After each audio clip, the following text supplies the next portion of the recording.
Hi! Hello! Welcome to post 360. నేను మీ మురళీ రాపల్లి. చాలా కంట్రోల్‌లో ఉండాలనేసి ఇంత కూల్‌గా మాట్లాడుతున్నా.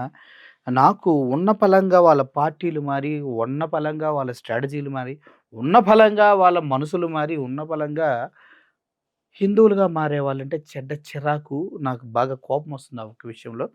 ఎందుకంటే, మనం పుట్టింది హిందూ దేశంలో, హిందువులుగా ఉంటున్నాము. హిందూ మతాన్ని గౌరవిస్తాము. హిందువులుగా ముందుకెళ్తాము. కానీ మధ్యలో కొంతమందొచ్చి దేవుడిని నమ్మడం, నమ్మకపోవడం అనేది సెకండరీ పక్కన పెడితే, నాగబాబు గారు ఇష్టం వచ్చినట్టు పిల్లి గోడ మీద నుంచి ఇటు నుంచి అటు, అటు నుంచి ఇటు దూకినట్టుగా ఈయన ఇష్టం దూకేస్తా ఉంటారనమాట.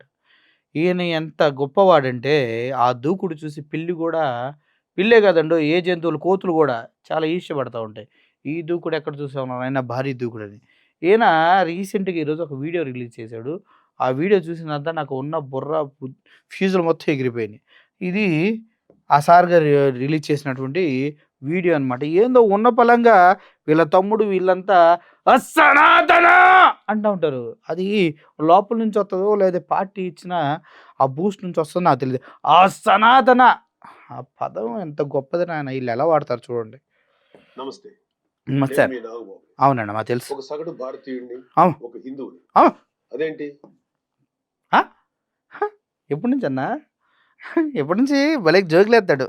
మీరంతా నాస్తికుడు అనుకుంటున్న నాగబాబు ఆ! హిందువుని అంటున్నాడని అనుకుంటున్నారా? ఆదిశంకరుల అద్వైతం. మేమనుకోవటం ఏందన్నా? నువ్వే చెప్పావు కదా నేను నాస్తికుడినని. మేమనుకోవట్లా. మొత్తం నువ్వే చెప్పావు. నువ్వే దాన్ని ఫ్లేట్ ఫిరాయిత్తావు. నీ తమ్ముడికి నీకు అది అలవాటయిపోయింది కానియండి. రమణుల ఆత్మజ్ఞానం. ఆ! వీళ్ళిద్దరూ చెప్పిన ఆ! నిరాకార స్వరూపమైనటువంటి ఆ! ఆ పరమాత్మను నమ్ముతాను. హ్మ్. హిందువు అనేది హ్మ్. ఒక నమ్మకమో, ఒక మతమో కాదు. హ్మ్. ఇది ధర్మం. హ్మ్. మన జీవన విధానం. హ్మ్. అవివేకుల్ని, అజ్ఞానుల్ని ఎడ్యుకేట్ చేసేలా చెప్పాలంటే హ్మ్. ఇది ఒక జియోగ్రాఫికల్ ఐడెంటిటీ కూడా. అబ్బా! ఆసేతు హిమాచలం నుంచి హిందూ మహాసాగరం వరకు హ్మ్. ఈ పుణ్యభూమిలో పుట్టిన ప్రతి ఒక్కడు హిందువే. అవును. ఈ దేశంలో ఈ ధర్మంలో చార్వాకులు కూడా చోటుంది కాబట్టి హ్మ్. నేను నికార్సైన హిందువుని. అబ్బబ్బా! నా ధర్మాన్ని గౌరవిస్తూ ఇతరుల్ని కించపరచకుండా బతుకుతున్న ఒక ప్రౌడ్ సనాతన హిందువుని. అందుకే నాకు ఎమ్మెల్సీగా కౌన్సిల్ ఏవండోయ్ ఇన్నారా? ప్రౌడ్ సనాతన హిందువు అంట. ఆ! తమ్ముడు బాటలో అన్నయ్య, అన్నయ్య బాటలో తమ్ముడు ఇద్దరు కలిసిమెలిసి కుటుంబ రాజకీయాలు వద్దని చెప్పిన పవన్ కళ్యాణ్ వాళ్ళ అన్నకి ఎమ్మెల్సీ ఇచ్చే వరకు తల్లకిందులుగా తపస్సు చేస్తానే ఉన్నాడంటే, అసలు మాటల మీద ఎంత అద్భుతంగా నిలబడతారో ఈ కుటుంబం అనేది. కుటుంబం ఎందుకులేండి చిరంజీవి గారిని వదిలేద్దాం. ఆయన గురించి నాకు అభిమానం ఎక్కువ చిరంజీవి గారంటే. వీళ్ళిద్దరూ అబ్బో! మామూలు కాదు. హ్మ్. మాట్లాడే అవకాశం రాగా హిందూ మతం కోసం పాటుపడే హ్మ్. అర్చకుల చాలీ చాలని జీతపత్యాల గురించి మాట్లాడారు. హ్మ్. మరి వైసీపీ నాయకుల సంగతి ఏంటంటారు? హ్మ్. రండి చూద్దాం. హ్మ్. చెయ్. సెప్టెంబర్ 6, హ్మ్. 2020 అంతర్వేది శ్రీ లక్ష్మీ నరసింహస్వామి వారి రథం దగ్ధమైన రోజు. హ్మ్. రాష్ట్ర వ్యాప్తంగా ఉన్న హిందువులందరి మనోభావాలు దెబ్బతిన్న రోజు. హ్మ్. అప్పటి వైసీపీ ప్రభుత్వం ప్రతిపక్షాల ఒత్తిడికి తలొగ్గి హ్మ్. కేసుని సిబిఐకి అప్పచెప్తామని చెప్పింది. హ్మ్. కట్ చేస్తే 2023లో ఒక హిందూ హక్కుల యాక్టివిస్ట్ ఆర్టీఐ వేశాడు. హ్మ్. దానికి సిబిఐ ఏం సమాధానం చెప్పిందో తెలుసా? తెలీదే. అసలు ఈ కేసు మేము టేకప్ చేయలేదని చెప్పారు. హ్మ్. మసిపూసి మారేడికాయ చేయడంలో ఎక్స్పర్ట్స్ అయినటువంటి ఒక్క వైసీపీ నాయకుడైనా దీని మీద మీడియాలో మళ్ళీ మాట్లాడడం చూసారా? ఓకే. మనం మాట్లాడుకుందాం. అధికారంలోకి రాగానే సుగాలి ప్రీతి కేసుని ఫస్ట్ ఓపెన్ చేస్తా అన్నది ఎవరు? సీబీఐకి అప్పగిస్తా అన్నది ఎవరు? మరి తర్వాత సీబీఐ తీసుకోను ఈ కేసులు మేము చేయడానికి ఏమి లేదంటే అని మెడగిక్కోకుండా అన్నీ మూసుకొని కూర్చుందెవరు? అప్పటిదాకా ఎందుకు స్వామి 24లో చెప్పు. నీకు తెలిసి తెలియని ఆధారం లేకుండా మాట్లాడతాం కాదు. ఇప్పుడు ప్రజలకు తెలిసిన అన్ని వాస్తవాలతో మాట్లాడండి. సుగాలి పీతి కేసుని అడ్డం పెట్టుకొని అధికారంలోకొచ్చిన సో కాల్డ్ పవన్ కళ్యాణ్ సచ్చిన శవంతో కూడా రాజకీయం చేయగలిగాదని నిరూపించినటువంటి పవన్ కళ్యాణ్ సుగాలి ప్రీతి కేసు గురించి ఎందుకు మాట్లాడతలేదు? ఎందుకు సీబీఐకి అప్పగించలేదు? ఆల్రెడీ సీబీఐకి అప్పగించిన కేసు పైన ఈయనెందుకు ఏలుబెట్టి నేను ఒక మంత్‌లో ఒక 6 నెలల్లో క్లియర్ చేస్తా అని చెప్పాడు. ఇప్పటి వరకు ఎందుకు చేయలేదు? చేయకపోయినా మొన్నటికి మొన్న సీబీఐ దీంట్లో మేము విచారించడానికి ఏదీ లేదన్నప్పుడు ఎందుకు నోరు మూసుకొని కూర్చున్నాడు? ఎందుకు ప్రజల్లోకొచ్చి పోరాటం చేయలేదు? అంతకన్నా దారుణం ఏంటంటే వికలాంగురాలైనటువంటి సుగాలి ప్రీతి తల్లిని హౌస్ అరెస్ట్ చేయించడంలో పవన్ కళ్యాణ్ గారు ఎందుకు అన్నీ మూసుకొని కూర్చున్నారో సమాధానం చెప్పండి. ఓకే. అప్పుడు మీరు ఓకే చెప్పింది. తీసుకొని అన్నారు, తీసుకోరు. సిబిఐ ఇష్టం తీసుకుంటే తీసుకోండి, లేకపోతే లేదు. ఇప్పుడు ఎందుకు మరి ఈ విషయం గురించి మాట్లాడావు నాగబాబు?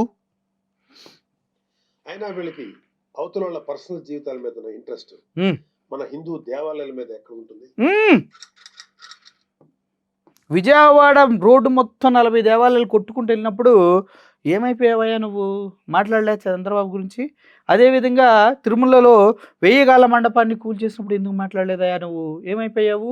28 కేవలం చంద్రబాబు సెక్యూరిటీ కోసం ఏర్పాటు చేసిన దాంట్లో ఓటర్లు పడి చచ్చిపోతే ఏ చనిపోరా అన్నప్పుడు ఎందుకయ్యా మాట్లాడలేదు నువ్వు? మన తిరుమల తిరుపతి దేవస్థానంలో 6 చచ్చిపోయినప్పుడు ఎందుకు మాట్లాడలేదయ్యా?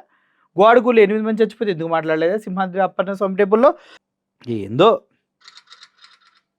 డిసెంబర్ 2020 రామతీర్థం రాముడు మనకు ఒక దైవం. ఉమ్, మహావిష్ణు అవతారం మాత్రమే కాదు, ఉమ్. అంతకు మించి ఈ దేశం తాలూకు ఆస్తిత్వం. మీరు మనకు ఒక దైవం అనకండి, మాకు దైవం ఓకే, నీకు కాదు. నువ్వు దాన్ని ఇప్పుడు కావాలని రుద్దుకుంటున్నావు, పూసుకుంటున్నావు, పొర్లుతున్నావు. పొర్లు తప్పలేదా? కథలో ఉంది. ఒక మంచి ధార్మికంగా ఎలా బ్రతకాలో రామాయణం చెప్తుంది. రామాయణంలో మారీచుడు చెప్తాడు, రామో విగ్రహవాన్ ధర్మ సాధు సత్య పరాక్రమ అని. ఈ భూమి మీద రాశీభూతమైన ధర్మమే శ్రీరాముడిని నమ్మే జాతి మనది. అలాంటి జాతి మనది కాదు, మాది, నీది కాదు. నువ్వు ఇంతకుముందు చెప్పిన మాటలు తర్వాత నేను వినిపిస్తా, ఓకే? రాముడి శిరస్సును నరికినా పట్టించుకోని ప్రభుత్వం వైసీపీ ప్రభుత్వం. రాముడు శిరస్సును నరికాడు. ఎవరైతే రాముని శిరస్సుని నరికారో ఆ వ్యక్తికి టీడీపీ గవర్నమెంట్ 5 లక్షల రూపాయలు డబ్బు ఆర్థిక సహాయంగా ఎందుకు ఇచ్చింది? దీనికి సమాధానం చెప్పగలవా? ఎవరైతే రాముని తల ఛేదించారో ఆ వ్యక్తికి 5 లక్షల ఆర్థిక సహాయం టీడీపీ గవర్నమెంట్ ఎందుకు ఇచ్చింది అన్న దానిపైన నాకు క్లారిటీ కావాలి నాగబాబు. ఆ ఫోటో నేను ఇక్కడ పెడుతున్నా, ఆ ఆర్టికల్ పెడతా, నాకు నా దగ్గర ఉండాలి, లేకపోయినా వెతికి పెడతా. దానికి ఆన్సర్ చెప్పు, ఓకే? అయ్యా నాగబాబు గారు, రామతీర్థంలో రాముడి తల నరికిన వ్యక్తిగా ముద్రించబడి కోర్టులో A2గా కేసు పెట్టబడిన వ్యక్తికి 5 లక్షల చెక్కు చంద్రబాబు నాయుడు గారు ఎందుకు ఇచ్చారు? అది కూడా CMRF ద్వారా 5 లక్షల ఆర్థిక సాయం ఇచ్చారు కదా. ఒక్కొక్కటి నాకు అర్థం కావట్లేదండి. ఈ ఏదైతే రామతీర్థం టెంపుల్ ఉందో దానికి ఎవరున్నారు ట్రస్టీగా? అశోక్ గజపతిరాజు ఉన్నారు. ఆ లోకల్ ఎమ్మెల్యే కూడా అక్కడే ఉన్నారు. వీళ్ళందరికీ తెలుసు కదా ఆ వ్యక్తే ఆ కేసులో నిందితుడని. అయినా కూడా ఎందుకు అతన్ని భుజాలపైన మోస్తున్నారు అంటే, ఇక్కడ అన్ని పక్కన పెట్టి రాముడి తల నరికిన వ్యక్తిని భుజాలపైన వేసుకుని మోయవలసిన అవసరం ఎందుకు వచ్చిందంటే, దీని వెనక కథ నడిపిన వ్యక్తి ఎవరో మీకు అర్థమవుతుందా లేదా? చెప్పండి సమాధానం దీనికి. మరి అప్పుడు ప్రభుత్వం ఇన్వెస్టిగేషన్ లో చూపించిన నిర్లక్ష్యం వల్ల దీని వెనుకున్న అసలు దోషులను శిక్షించలేక ఏదో నామకే వాస్తే కేసులు పెట్టి దీన్ని నీరు కార్చారు. అయినా మీకు మీ మంత్రులకి రిలీజ్ అంటే నామకే వాస్తే కేసులు పెడితే తీసుకోవడానికి పోలీస్ వ్యవస్థ ఏమైనా పెచ్చదా, లేదంటే ఆ హిందూ సంఘాలు ఏమైనా పెచ్చోళ్ళా, లేకపోతే ఎవడుంటే వాడిని తీసుకెళ్ళి లోపలేస్తారు, ఎవడైతే వాడిని పట్టుకుంటే పోలీస్ ఇన్వెస్టిగేషన్ తప్పడితే నువ్వెవరయ్యా? నాకు అర్థం కాదు. సినిమాలకు రివ్యూలు ఇవ్వడం మీద ఉన్న శ్రద్ధ రాముడి మీద ఎందుకు ఉంటుంది? మళ్ళీ 24 వచ్చాడే. జనవరి 22, 2024 అయోధ్య రామ మందిరం ఇనాగ్రేషన్ కొన్ని దశాబ్దాల సుదీర్ఘ న్యాయ పోరాటం తర్వాత, కొన్ని వందల మంది బలిదానాల తర్వాత హిందువులు కలల కన్నా రామ మందిరం కల సాకారమైంది. దేశం అంతా ఒక పండగలాగా దీన్ని సెలబ్రేట్ చేసుకున్నారు. మన రాష్ట్రం నుంచి పవన్ కళ్యాణ్ గారు, చంద్రబాబు నాయుడు గారు కూడా వెళ్లి అందులో పాలు పంచుకున్నారు. కానీ ఈ రోజు హిందువుల మీద ఎక్కడ లేని ప్రేమ వాళ్ళకి వస్తున్న వైసీపీ నాయకుడు గారు కనీసం ఫార్మాలిటీకైనా ఒక ట్వీట్ గాని ఒక వీడియో బయట గాని పెట్టారా? పోనీ మీ స్టాండ్ ఏంటో ఓపెన్ గా ప్రజలకు చెప్పే దమ్ము అయినా మీకుందా? అంత దూరం ఎందుకులే కానీ, ఇప్పుడు వైజాగ్లో వెంకటేశ్వర స్వామి ఆలయం ఒకటి కట్టారు, ఓకే? విజయవాడలో చంద్రబాబు నాయుడు గారు వరుస పెట్టి కూల్చుకుపోయిన 40 ఆలయాన్ని జగన్మోహన్ రెడ్డి కట్టారు. మరి దాని గురించి ఎందుకు మాట్లాడావు నువ్వు? ఎన్ని గుళ్ళు కట్టారో లిస్టు చెప్పాలా నీకు? మరి దాని గురించి ఎందుకు మాట్లాడు? ఇంతకీ నువ్వు చెప్తున్నావు కదా, అయోధ్య రామ మందిరాన్ని ఫైట్ చేసి తెచ్చుకున్నాం, కరెక్టే, ఫైట్ చేసి తెచ్చుకున్నాము. కానీ ఒక్క అయోధ్య మందిరం కట్టడం కోసం అయోధ్యలో ఎన్ని వందల వేల గుళ్ళు కూల్చేశారో తెలుసా? తెలుసా? అంత మంచే చేస్తే అయోధ్యలో బీజేపీ ఎందుకు గెలవలేదు? అంటే అర్థం చేసుకో. ఇప్పుడు బీజేపీ అయోధ్యలో ఎందుకు గెలవలేదానికి ఆన్సర్ కావాలంటే యూట్యూబ్‌లోకెళ్ళి ఎందుకు చెప్పుదోకుంటున్నట్టు కొన్ని వందల వీడియోలొస్తాయి. రామ మందిరము ఓపెనింగ్ రోజు మోడీ రాముడు బాలరాముడిని చేయి పట్టుకొని గుడిలోకి తీసుకెళ్తాడా? ఏందది? ఆ ఫోటో ఏంటి? పబ్లిసిటీకి కూడా, పిచ్చికి కూడా ఒక హద్దు, అదుపు ఉండాల. దేవదేవుడిని చేయి పట్టుకొని గుడిలోకి తీసుకెళ్తాడా? సిగ్గు లేదు. ఈ మాట మళ్ళీ నేను పరమాత్ముడినని చెప్పుకుంటాడు మోడీ.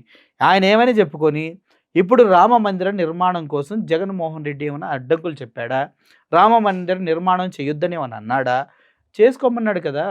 మా రాష్ట్ర గొడవలు మేము పట్టించుకుంటాం. దేశ గొడవలు పట్టించుకోవాలంటే మీరు ఎళ్ళండి, పట్టించుకోండి. ఎళ్ళండి సార్.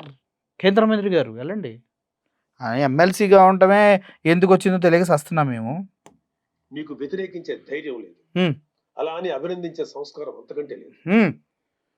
వెరసి మీ మనసులో హిందువుల మీద కుళ్ళు కుతంత్రాలు తప్ప ఇంకేమీ లేవు. సిగ్గు లేకుండా అట్లా మాట్లాడుతున్నాడు చూడండి. హిందువుల మీద కుళ్ళు కుతంత్రాలంట. ఎన్ని గుళ్ళు కట్టించాడబ్బా జగన్మోహన్ రెడ్డి. కొద్దిగా కూడా సిగ్గు లేకుండా మాట్లాడుతున్నాడు. టీటీడీ భక్తులకి భగవంతుడిని దూరం చేసిన వైసీపీ హ్మ్. పూట గడవని పేదవాడి దగ్గర నుంచి హ్మ్. వజ్రాల కిరీటాలు చేయించే కోటీశ్వరుల వరకు హ్మ్. అందరి కోరిక ఒకటే. హ్మ్. ఆ కలియుగ దైవమైన వెంకటేశ్వర స్వామి వారి దర్శనం ఏడాదికి ఒక్కసారైనా చేసుకోవాలని హ్మ్. ఒక మరి నువ్వెన్నిసార్లు చేసుకున్నావు? ప్రతి ఒక్కళ్ళది ఓకే. నువ్వెన్నిసార్లు చేసుకున్నావు దర్శనం? అయినా నువ్వు నాస్తికుడు కదా! నువ్వు నాస్తికుడు నువ్వెందుకు దర్శనం చేసుకుంటావు? అందరి కోరికలు, అందరి ఆశయాలు టీటీడీ గురించి, వాళ్ళ గురించి, వీళ్ళ గురించి బురద చల్లాలంటే ఎగేసుకొని ఇస్త్రీ బట్టలేసుకొని వచ్చేస్తాం మనం. అంతే కదా! నువ్వెన్ని సార్లు ఎళ్ళావు తిరుమల తిరుపతి దేవస్థానానికి? ఇప్పుడు నీ పుట్టినప్పటి నుంచి ఎన్ని సార్లు ఎళ్ళావు? ఆ లిస్ట్ చెప్పు. నువ్వు నాస్తికుడివి కదా! ఎళ్ళవు. మరి నీకేం సంబంధం? ఇప్పుడు జగన్మోహన్ రెడ్డి అక్కడికి వెళ్ళలేదు కాబట్టి, అయోధ్యకి వెళ్ళలేదు కాబట్టి ఓపెనింగ్‌కి చిత్తశుద్ధి లేదు అన్నావు. నువ్వు కూడా తిరుమల తిరుపతి దేవస్థానానికి నాస్తికుడిగా ఎళ్ళలేదు కాబట్టి నీకు మాట్లాడే హక్కే లేదు బాసు. నీకు మాట్లాడే హక్కే లేదు హిందువుల గురించి కానీ, హిందూ దేవాలయాల గురించి కానీ. నువ్వేంది ఇంట్లో కూర్చొని ఆ మొక్కలకో, తుప్పలకో మొక్కుకో. సామాన్య భక్తుడు నెల నెల డబ్బులు కూడబెట్టుకొని మరి ఆయన చూడడానికి హ్మ్. కొండ మీదకి వెళ్తాడు. ఆ! అలాంటి కొండ మీద అకామిడేషన్ ఛార్జీలు మీరు ఒక్కసారి ఎలా పెంచుతారు? హ్మ్. నందకం, పాంచజన్యం, కౌస్తుభం, ఒగలామాత గెస్ట్ హౌస్‌ల్లో హ్మ్. 500కి దొరికే రూమ్‌ని 1000కి ఎలా పెంచారు?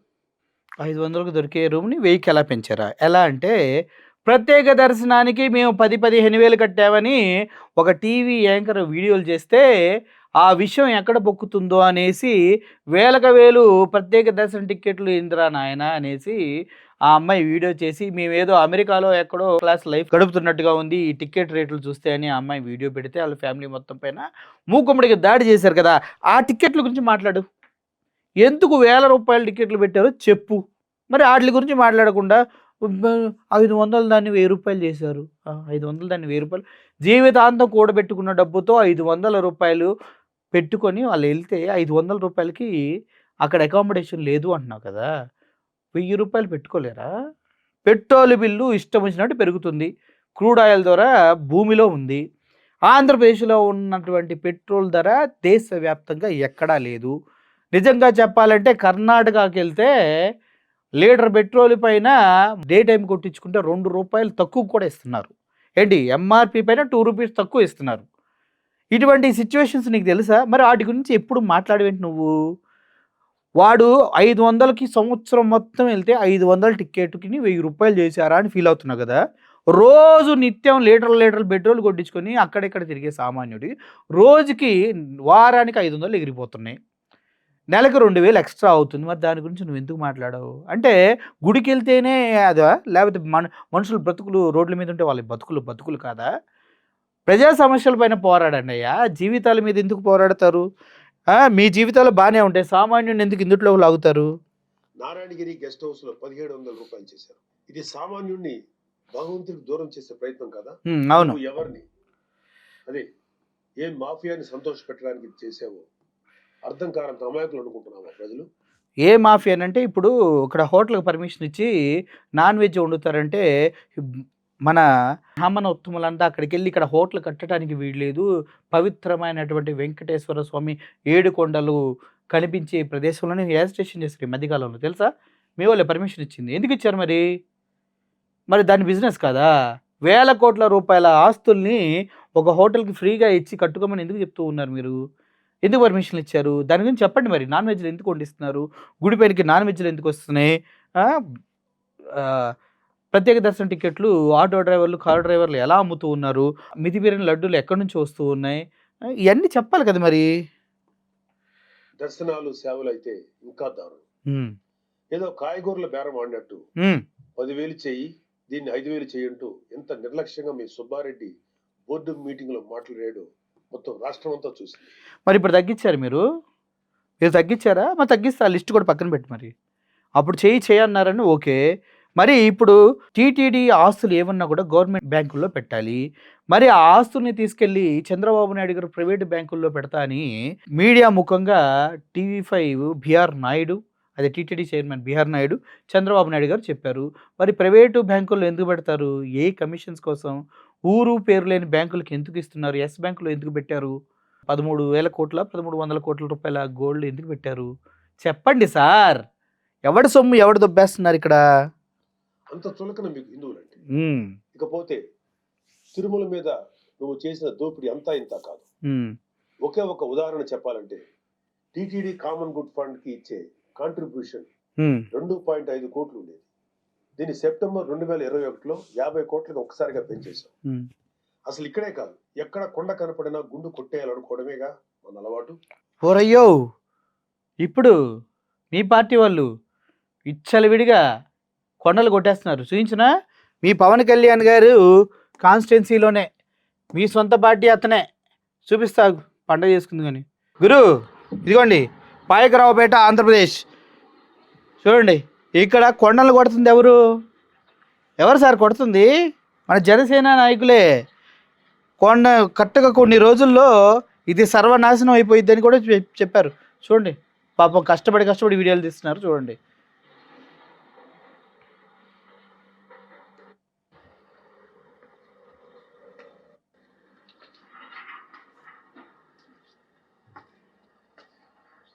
వాళ్ళ ఇంటి మీదకి వచ్చి రాళ్ళు పడ్డాయి చూపిస్తున్నారు. ఇదిగోండి ఈ కొండ కొడుతుంది మన జన సైనికులే. కొండలు గుండు కొడుతున్నారు అంటున్నారు కదా, ఇదే కొండలు గుండు కొడతాం అంటే. అది ఆ ప్లాస్టిక్ రాళ్ళు ఇక్కడ దాకా వచ్చింది. అదిగో చూడండి ఈ కొండలకు గుండు కొడుతుంది మనోళ్ళేనండి. మీరు ఇప్పుడు పవన్ కళ్యాణ్ గారు కలిసి చెప్పండి మాకు. కొండలకు గుండు కొడుతుంది ఎవరో మీరు చెప్పాలి. నమస్తే. నేను మీ కాంట్రిబ్యూషన్ 2.5 కోట్లు ఉండేది. దీన్ని సెప్టెంబర్ 2021లో 50 కోట్లకు ఒక్కసారిగా పెంచేశాం. అసలు ఇక్కడే అంటే పెంచేస్తే అది జగన్మోహన్ రెడ్డి గారి జేబులోకి వెళ్తుందా ఏంటి? టీటీడీకి రాదా? టీటీడీ ఏదైనా ఒక ఇండిపెండెంట్ బాడీ. దానికి ఏది వచ్చినా కూడా దానికి వచ్చిన లాభాలని టీటీడీకి వెళ్తాయని మినిమము జ్ఞానం ఉందా మీకు లేదా? ఇప్పుడు టీటీడీకి సంబంధించిన ఏమొచ్చినా, కానుకలు వచ్చినా, లేదు ఫండ్స్ వచ్చినా, టికెట్ ప్రైస్లు వచ్చినా, ఈ గెస్ట్ హౌస్ల ఛార్జెస్ వచ్చినా టీటీడీ కిందకే వెళ్తాయనే సెన్స్ ఉందా లేదా మీకు? తెలుసా లేదా? అవన్నీ ప్రైవేట్ ఆర్గనైజేషన్సా? కాదు కదా. ఎందుకు ఇలా చేస్తున్నారు మిడిమిడి జ్ఞానంతో? ఎక్కడ కొండ కనపడినా గుండు కొట్టేయాలనుకోవడమేగా. చూయించగా గుండు.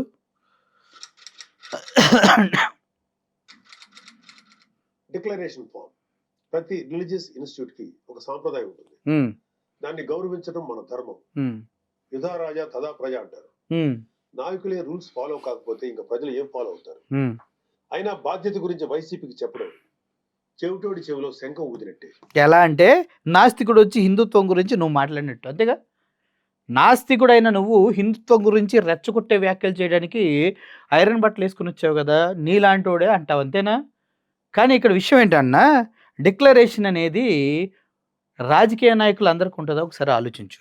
వైఎస్ రాజశేఖర రెడ్డి గారు వాళ్ళ నాన్న తిరుమల తిరుపతి దేవస్థానానికి వెళ్ళి పట్టు వస్త్రాలు సమర్పించారు. జగన్మోహన్ రెడ్డి గారు కూడా పట్టు వస్త్రాలు సమర్పించారు గతంలో. ఇప్పుడు ఉన్న బలంగా మీ కూటమి రాగానే డిక్లరేషన్ కావాలా? సిగ్గుందా అడగడానికి? సిగ్గుందా అడగటానికి? అంతకుముందు వాళ్ళ నాన్నగారు ఇచ్చారు, జగన్మోహన్ రెడ్డి గారు ఇచ్చారు పట్టు వస్త్రాలు తిరుమల తిరుపతి వెంకటేశ్వర స్వామికి ప్రత్యేకంగా. ఇప్పుడు మీకు డిక్లరేషన్ కావాలి అంటే ఏంటి? మీరంతా కలిసి జగన్మోహన్ రెడ్డి ఒక క్రిస్టియన్ అని వేయడానికి వేసే ముద్రలే కదా ఇవి. క్రిస్టియన్ అయినా కూడా ఆయన క్లియర్‌గా చెప్పాడు కదా! 4 గోడల మధ్య I follow my religion. I practice my religion. బయటకొస్తే నేను అందరివాడిని. ఐ రెస్పెక్ట్ ఎవ్రి రిలీజియన్ అని చెప్పాడు. తెలీదా? అది ఎక్కదా మీకు? బుర్ర తక్కువోళ్ళకి ఏమి ఎక్కిద్దిలెండి కానియండి. పవన్ కళ్యాణ్ గారు ఆ! ఆయన కూతురు పొలినాని హ్మ్. తిరుమల తీసుకువెళ్ళినప్పుడు హ్మ్. ఆ అమ్మాయి మైనర్ అయినా కూడా ఒక గార్డియన్ గా ఆ అమ్మాయి తరఫున డిక్లరేషన్ ఇచ్చారు. హ్మ్. పవన్ కళ్యాణ్ గారి సతీమణి అన్నా గారు కూడా డిక్లరేషన్ ఇచ్చారు. హ్మ్. ఇంత ఎందుకు, ఈ దేశ రాష్ట్రపతి అబ్దుల్ కలాం గారు కూడా తిరుమలలో డిక్లరేషన్ పంపిన సంతకం చేసి అక్కడ నుంచి సాంప్రదాయాన్ని గౌరవించారు. ఆళ్ళంతా ఫస్ట్ టైమ్ వచ్చారన్నా. అది నీకు తెలియట్లా. మనకి వయసుతో పాటు కొద్ది జ్ఞానాలు, బుద్ధులు కూడా పెరగాలి. వాళ్ళంతా ఫస్ట్ టైమ్ వచ్చారు డిక్లరేషన్ ఇస్తారు. ఆల్రెడీ ఫస్ట్ పత్రాలు అప్పగించి కుటుంబం మొత్తం కొన్ని తరాలుగా వెంకటేశ్వర స్వామి టెంపుల్‌కి వెళ్తూ, వస్తూ ఉంటే వాళ్ళని కొత్తగా డిక్లరేషన్ అడుగుతున్నారు చూడు దాన్నంటారు. ఎప్పుడైతే ఒక్కసారి కుటుంబ వ్యక్తి వెళ్ళి పట్టు వస్త్రాలు అప్పగించడానికి పర్మిషన్ వచ్చిందో అప్పుడే ఆ కుటుంబం మొత్తం వెంకటేశ్వర స్వామిని యాక్సెప్ట్ చేసినట్టు. జగన్మోహన్ రెడ్డి గారు కూడా అంతకుముందు వెళ్ళి ఇచ్చారు. అది తెలీదు మీకు. ఏం చేద్దాం? మనకి ఉండదు. రెచ్చగొట్టే ధోరణే. ఏమనంటే అయోధ్యకు పంపించిన 1,00,000 లడ్డూల్లో కేవలం 1,00,000 లడ్డూలో కల్తీ జరిగింది. ఆవు కొవ్వు, పంది కొవ్వు, చేప ఆయిలు అని చెప్తాడు. సిగ్గుండాలా. ఇప్పుడు సిట్టు ఇచ్చినటువంటి నివేదిక చూసి నీకు కూడా సిగ్గు రావాలా ఇలా మాట్లాడటానికి. ఓకే? నువ్వు కలాం గారి కన్నా గొప్పోడివా? హ్మ్. డిక్లరేషన్ ఇవ్వకుండా వెళ్ళటమే కాక మీ మంత్రి వచ్చి ఆడి అమ్మ మొగుడు కట్టాడా తిరుపతి గుడి అని అంటాడా? హ్మ్. ఆ! బా మాట్లాడావు. ఈ ఒక్కటి. తిరుపతి గుడి ఎవరు కట్టారు? మీరు కట్టారా సార్? అసలు డిక్లరేషన్ ప్రాసెస్ పెట్టింది బ్రిటిష్ వాళ్ళన్న సంగతి తెలుసా? ఎందుకు పెట్టారో తెలుసా? ఎవరి కోసం పెట్టారో తెలుసా? దుర్మార్గుల కోసం, ఆస్తులు కొట్టేసేవారి కోసం, పింక్ డైమండ్‌లు లేకపోతే వేరే వేరే ఏయో కేసులు ఉన్న వాళ్ళ కోసం పెట్టారవి. అర్థమైందా? ఆ!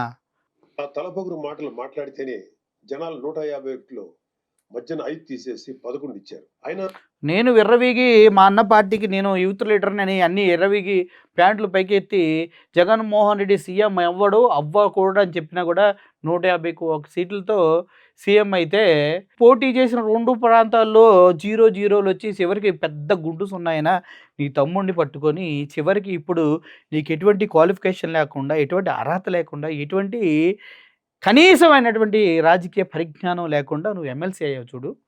దాన్నేమనాలో నువ్వే చెప్పు. ఓకే? అది. లేదు, డిక్లరేషన్ అడిగారు అని తిరుమల పర్యటన క్యాన్సిల్ చేసుకున్న చరిత్ర ఉంది. అయినా సెక్యులర్ ప్లేస్ కి రిలీజియస్ ప్లేస్ కి తేడా తెలియని నిన్ను ఎడ్యుకేట్ చేయటం మా వల్ల కాదు. ఈళ్ళ తమ్ముడేమో ఎంబీబీఎస్, ఎఫ్ఆర్‌సీఎస్ లండను. ఈయనేమో బిల్డింగులు, సివిల్ ఇంజినీరింగ్‌లో పెద్ద తోపు. వీళ్ళంతా చదివిన చదువులు ప్రపంచానికి ఆదర్శము. కొద్దిగన్నా మాట్లాడేటప్పుడు ఉండాల. ఎడ్యుకేట్ చేస్తావు. ఎవరిని ఎడ్యుకేట్ చేస్తావు? ఫస్ట్ ఎళ్లి ఎడ్యుకేట్ చేయాల్సింది ఎవరినంటే, ఎటువంటి అర్హత లేకుండా నేషనల్ వాటర్స్ సంబంధించిన షిప్స్ వాటిలో ఇన్వాల్వ్ అయ్యి సీజ్ ద షిప్ అన్న వాళ్ళని ఎడ్యుకేట్ చెయ్యి. అర్థమైందా? 11,000 కోట్లతో మేము అక్కడక్కడక్కడక్కడక్కడక్కడ చిన్న చిన్న కుంటలు కట్టించామని 11,000 కోట్లు కొట్టేశారు కదా! వాళ్ళని ఎడ్యుకేట్ చెయ్యి. సుగాలి ప్రీతి అని 32,000 మంది నిఘా వర్గాల సమాచారం ప్రకారం పోయారని చెప్పి కేవలం రంగులేయడానికి 1,300 కోట్లు అని చెప్పేసి 10,00,000 కోట్లు అప్పు చేసినట్టు జగన్ మీద అభియోగాలు చేసి కనీసం బుద్ధి లేకుండా అందరం ముందు కూర్చొని మద్యప్రాణ ప్రియుల కడుపు కొట్టావు జగన్ అని తాగుబోతు మాటలు మాట్లాడారు కదా! ఇప్పుడు అదే రేట్లు ఉన్నాయి. వాళ్ళ మీద మాట్లాడయ్యా. ఏం మాట్లాడతాను? వాళ్ళని ఎడ్యుకేట్ చేయాలి. ఇక ఫైనల్ గా మన కల్తీ నెయ్యి వ్యవహారం గురించి చెప్పాలి. అబ్బో! పాపం ఈ రోజు డోస్ ఎక్కువైనట్లుంది. రేపు మాట్లాడుకుందాం. నేను కూడా డోస్ రేపు రెడీ చేస్తా. ఓకే? అంతకుముందు ప్రేక్షకుల కోసం మన సార్ మాట్లాడిన ఆణిముత్యాల్ని ఇంకోసారి మీకు ప్రజెంట్ చేస్తాను చూడండి. నమస్తే, నేను మీ నాగబాబుని. ఒక సగటు భారతీయుడిని, ఒక హిందువుని. అదేంటి మీరంతా నాస్తికుడు అనుకుంటున్న నాగబాబు హిందువుని అంటున్నాడని అనుకుంటున్నారా? ఆదిశంకరుల అద్వైతం, రమణుల ఆత్మజ్ఞానం, వీళ్ళిద్దరూ చెప్పిన నిరాకార స్వరూపమైనటువంటి ఆ పరమాత్మను నమ్ముతాను. హిందువు అనేది ఒక నమ్మకమో ఒక మతమో కాదు, ఇది ధర్మం, మన జీవన విధానం. అవివేకుల్ని, అజ్ఞానుల్ని ఎడ్యుకేట్ చేసేలా చెప్పాలంటే ఇది ఒక జియోగ్రాఫికల్ ఐడెంటిటీ కూడా. ఆసేతు హిమాచలం నుంచి హిందూ మహాసాగరం వరకు ఈ పుణ్యభూమిలో పుట్టిన ప్రతి ఒక్కడూ హిందువే. ఈ దేశంలో, ఈ ధర్మంలో చార్వాకులు కూడా చోటుంది కాబట్టి నేను నికార్సైన హిందువుని. నా ధర్మాన్ని గౌరవిస్తూ ఇతరులను కించపరచకుండా బతుకుతున్న ఒక ప్రౌడ్ సనాతన హిందువుని. అందుకే నాకు ఎమ్మెల్సీగా కౌన్సిల్లో మాట్లాడే అవకాశం రాగానే హిందూ మతం కోసం పాటుపడే అర్చకుల చాలని జీతబత్యాల గురించి మాట్లాడాను. మరి వైసీపీ నాయకుల సంగతి ఏంటంటారు? రండి చూద్దాం.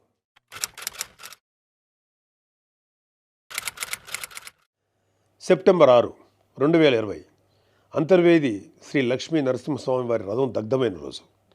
రాష్ట్ర వ్యాప్తంగా ఉన్న హిందువులందరి మనోభావాలు దెబ్బతిన్న రోజు. అప్పటి వైసీపీ ప్రభుత్వం ప్రతిపక్షాల ఒత్తిడికి తలొగ్గి కేసుని సిబిఐకి అప్పచెప్తామని చెప్పింది. కట్ చేస్తే 2023లో ఒక హిందూ హక్కుల యాక్టివిస్టు ఆర్టీఐ వేశాడు. దానికి సిబిఐ ఏం సమాధానం చెప్పిందో తెలుసా? అసలు ఈ కేసు మేము టేకప్పే చేయలేదని చెప్పారు. మసిపూసి మారేడికాయ చేయడంలో ఎక్స్పర్ట్స్ అయినటువంటి ఒక్క వైసీపీ నాయకుడైనా దీని మీద మీడియాలో మళ్ళీ మాట్లాడడం చూసారా? అయినా వీళ్ళకి అవతల వాళ్ళ పర్సనల్ జీవితాల మీద ఉన్న ఇంట్రెస్ట్ మన హిందూ దేవాలయాల మీద ఎక్కడ ఉంటుంది?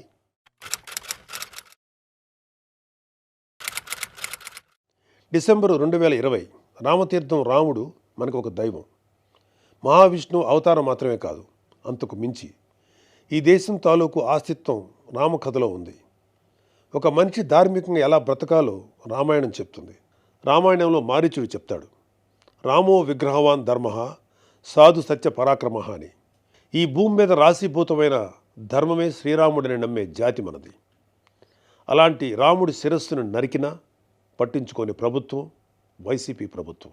అప్పటి ప్రభుత్వం ఇన్వెస్టిగేషన్లో చూపించిన నిర్లక్ష్యం వల్ల దీని వెనుకున్న అసలు దోషులను శిక్షించలేక ఏదో నామకే వాస్తే కేసులు పెట్టి దీన్ని నీరు కార్చారు. అయినా మీకు మీ మంత్రులకి రిలీజ్ సినిమాలకు రివ్యూలు ఇవ్వడం మీద ఉన్న శ్రద్ధ రాముడి మీద ఎందుకు ఉంటుంది?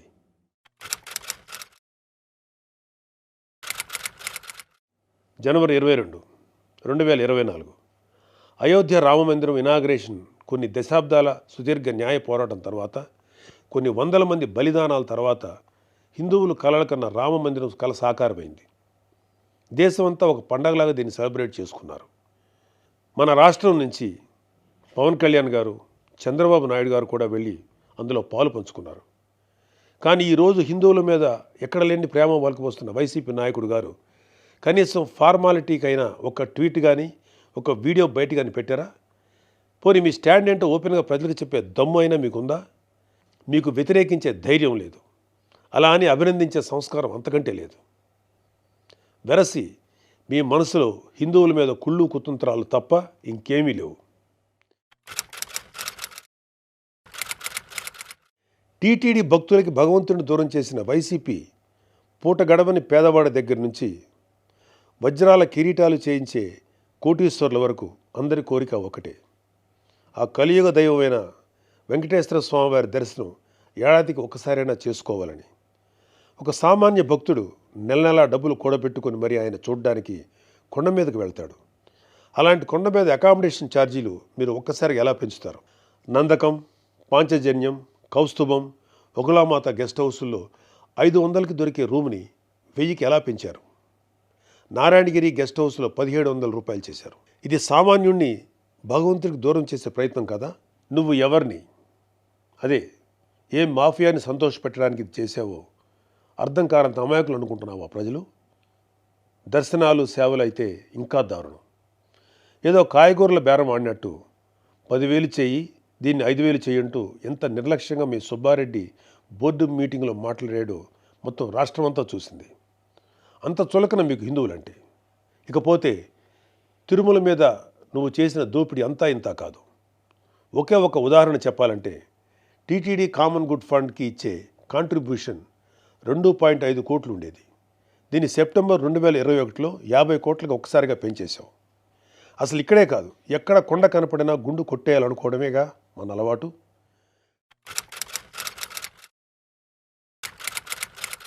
Declaration form. ప్రతి రిలీజియస్ ఇన్స్టిట్యూట్కి ఒక సాంప్రదాయం ఉంటుంది. దాన్ని గౌరవించడం మన ధర్మం. యుధా రాజా తదా ప్రజ అంటారు. నాయకులే రూల్స్ ఫాలో కాకపోతే ఇంకా ప్రజలు ఏం ఫాలో అవుతారు?